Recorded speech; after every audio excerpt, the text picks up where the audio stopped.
ओम शांति। अव्यक्त मुरली रिवाइज 10-12-78। सार। विस्तार को न देख, सार अर्थात बिंदु को देखो।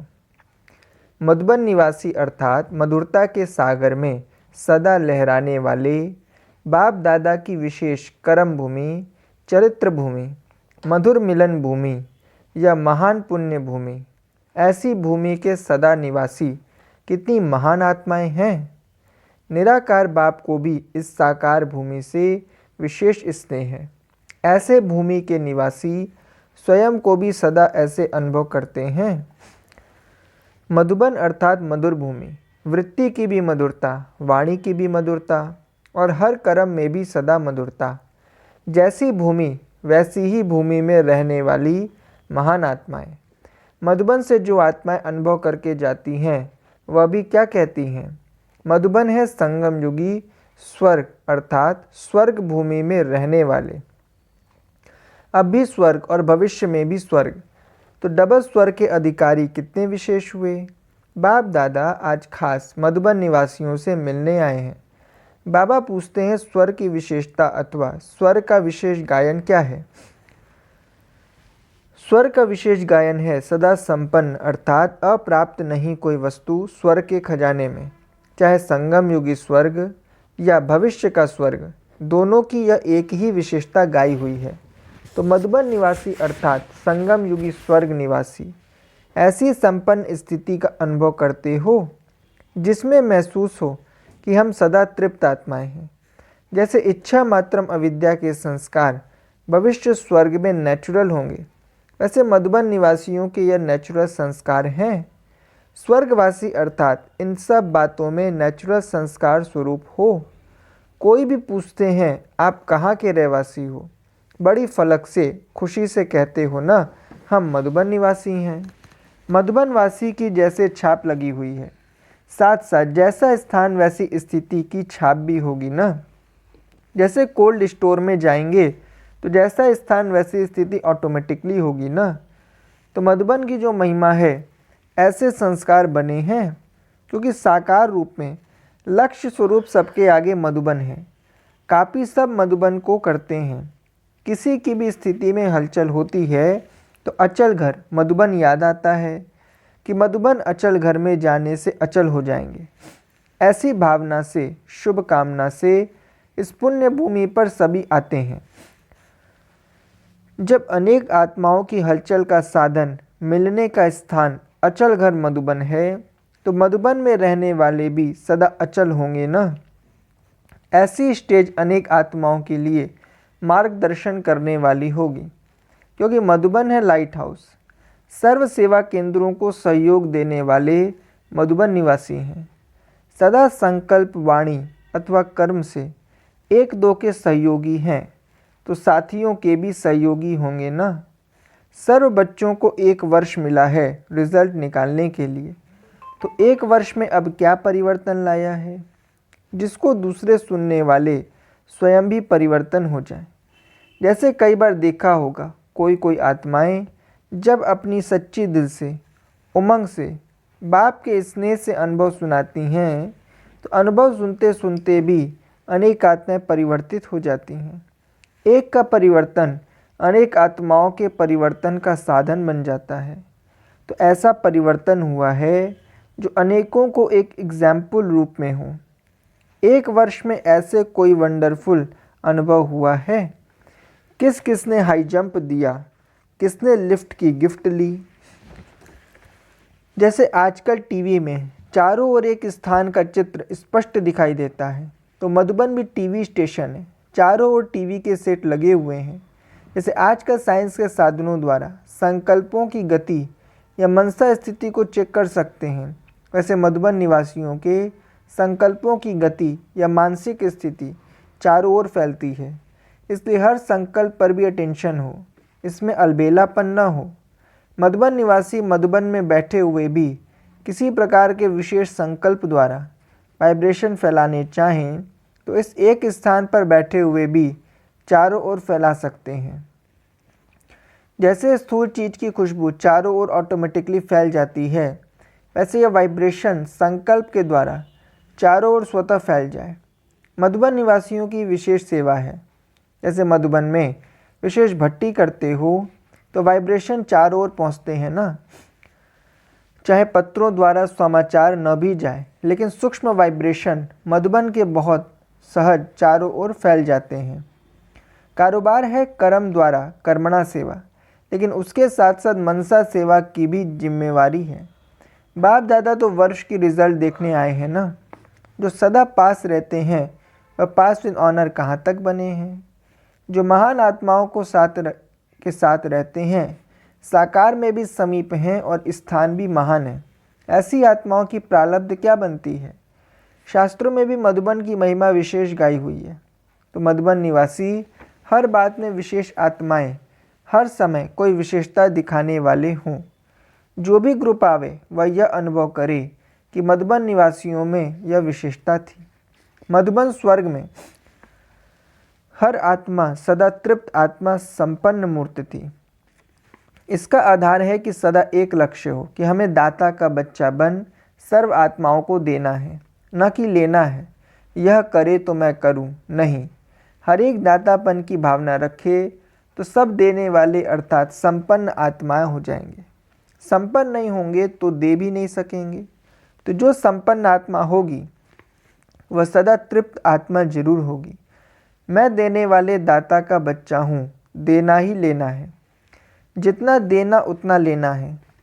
प्रैक्टिकल में लेने वाला नहीं, लेकिन देने वाला बनना है। दातापन की भावना सदा निर्विघ्न इच्छा मात्रम अविद्या की स्थिति का अनुभव कराती है। सदा एक लक्ष्य की तरफ ही नजर रहे, वह लक्ष्य बिंदु। एक लक्ष्य अर्थात बिंदी की तरफ सदा देखने वाले। अन्य कोई भी बातों को देखते हुए भी नहीं देखें। नज़र एक बिंदु की तरफ ही हो। जैसे यादगार रूप में भी दिखाया है कि मछली की तरफ नज़र नहीं थी, लेकिन आँख की भी बिंदु में थी। तो मछली है विस्तार और सार है बिंदु। तो विस्तार को नहीं देखा, लेकिन सार अर्थात एक बिंदु को देखा। इसी प्रकार अगर कोई भी बातों के विस्तार को देखते तो विघ्नों में आते, और सार अर्थात एक बिंदु रूप स्थिति बन जाती तो फुल स्टॉप अर्थात बिंदु लग जाती। कर्म में भी फुल स्टॉप अर्थात बिंदु, स्मृति में भी बिंदु अर्थात बीज रूप स्टेज हो जाती। यह विशेष अभ्यास करना है। विस्तार को देखते भी न देखें, सुनते हुए भी न सुने। यह प्रैक्टिस अभी से चाहिए। तब अंत के समय में जब चारों ओर हलचल की बड़ी दुखदाई आवाज़ होगी, अति भयानक दृश्य होंगे, उसमें पास हो सकेंगे। अभी की बातें तो उसकी भेंट में कुछ नहीं है। अगर अभी से ही देखते हुए न देखना, सुनते हुए न सुनना, यह अभ्यास नहीं होगा तो अंत में उस विकराल दृश्य को देखते एक घड़ी के पेपर में सदा के लिए फेल मार्क्स मिल जाएंगे। इसलिए यह भी विशेष अभ्यास चाहिए। ऐसी स्टेज हो जिसमें साकार शरीर भी आकारी रूप में अनुभव हो। जैसे आकार रूप में देखा, साकार शरीर भी आकारी फरिश्ता रूप अनुभव किया ना। चलते फिरते कार्य करते आकारी फरिश्ता अनुभव करते थे। शरीर तो वही था ना, लेकिन स्थूल शरीर का भान निकल जाने कारण स्थूल शरीर होते भी आकारी रूप अनुभव करते थे। तो ऐसा अभ्यास आप सबका हो। कर्मेंद्रियों द्वारा कर्म होता रहे, लेकिन मनसा शक्ति द्वारा वायुमंडल शक्तिशाली, स्नेह संपन्न, सर्व के सहयोग के वाइब्रेशन का फैला हुआ हो। जिस भी स्थान पर जाएं तो यह फरिश्ता रूप दिखाई दे। कर्म कर रहे हैं, लेकिन एक ही समय पर कर्म और मनसा दोनों सेवा का बैलेंस हो। जैसे शुरू में यह अभ्यास कराया था, कर्म भल बहुत साधारण हो, लेकिन स्थिति ऐसी महान हो जो साधारण काम होते हुए भी साक्षात्कार मूर्त दिखाई दे। कोई भी स्थूल कार्य, धोबी घाट या सफाई आदि कर रहे हैं, भंडारे का कार्य कर रहे हैं, लेकिन स्थिति ऐसी महान हो। ऐसा भी समय प्रैक्टिकल में आएगा जो देखने वाले यही वर्णन करेंगे कि इतनी महान आत्माएं फरिश्ता रूप और कार्य क्या कर रही हैं। कार्य साधारण और स्थिति अति श्रेष्ठ। जैसे सत्युगी शहजादियों की आत्माएं जब आती थीं तो वह भविष्य के रूप प्रैक्टिकल में देखते हुए आश्चर्य खाती थी ना कि इतने बड़े महाराजे और कार्य क्या कर रहे हैं, विश्व महाराजा और भोजन बना रहे हैं।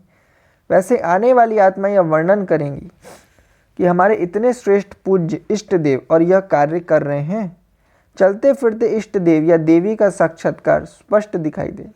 अंत में पूज्य स्वरूप प्रत्यक्ष देखने लगेंगे। फरिश्ता रूप प्रत्यक्ष दिखाई देने लगेगा।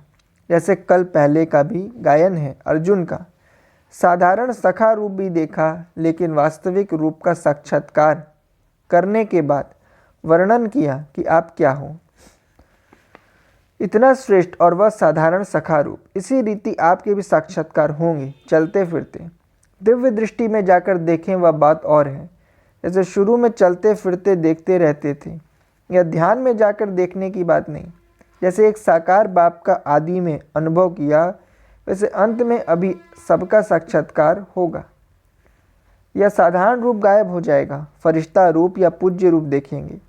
जैसे शुरू में आकारी ब्रह्मा और श्री कृष्ण का साथ साथ साक्षात्कार होता था, वैसे अभी भी यह साधारण रूप देखते हुए भी न दिखाई दे। आपका पूज्य देवी या देवता रूप या फरिश्ता रूप देखें, लेकिन ये तब होगा जब आप सबका पुरुषार्थ देखते हुए न देखने का हो। तभी अनेक आत्माओं को भी आप महान आत्माओं का यह साक्षात्कार रूप साधारण रूप देखते हुए भी नहीं दिखाई देगा। आँख खुले खुले 1 सेकंड में साक्षात्कार होगा। ऐसी स्टेट बनाने के लिए विशेष अभ्यास बताया कि देखते हुए भी न देखो, सुनते हुए भी न सुनो, एक ही बात सुनो और एक बिंदु को ही देखो। विस्तार को न देख एक सार को देखो, विस्तार को न सुनते हुए सदा सार को ही सुनो। तब यह मधुबन जादू की नगरी बन जाएगा। तो सुना मधुबन का महत्व, अर्थात मधुबन निवासियों का महत्व। अच्छा, मधुबन की बहनों से, मधुबन की शक्ति सेना अर्थात विशेष आत्माओं की सेना। हर एक अपनी विशेषता को अच्छी तरह से जानते हो। विशेषता के कारण ही विशेष भूमि के निवासी बने हो, यह खुशी रहती है। पिछला खाता तो हर एक का अपना अपना है, जो चुकतू भी होता रहता है, लेकिन साथ साथ ड्रामा अनुसार कोई न कोई विशेषता भी है, जिस कारण विशेष पाठ मिला है। सदा पुण्य भूमि और श्रेष्ठ आत्माओं के संग का विशेष पाठ, यह कम भाग्य नहीं है। जड़ चित्रों के मंदिर के पुजारी भी अपने को कितना महान समझते हैं पुजारी, लेकिन नशा कितना रहता, क्योंकि समझते मूर्ति के समीप संबंध वाले। तो जड़ चित्रों के पुजारी भी इतना नशा रखते। यहाँ तो पुजारी की बात नहीं, यहाँ तो संपर्क में रहने वाले, संग में रहने वाले संगी साथियों को कितना नशा और खुशी होनी चाहिए।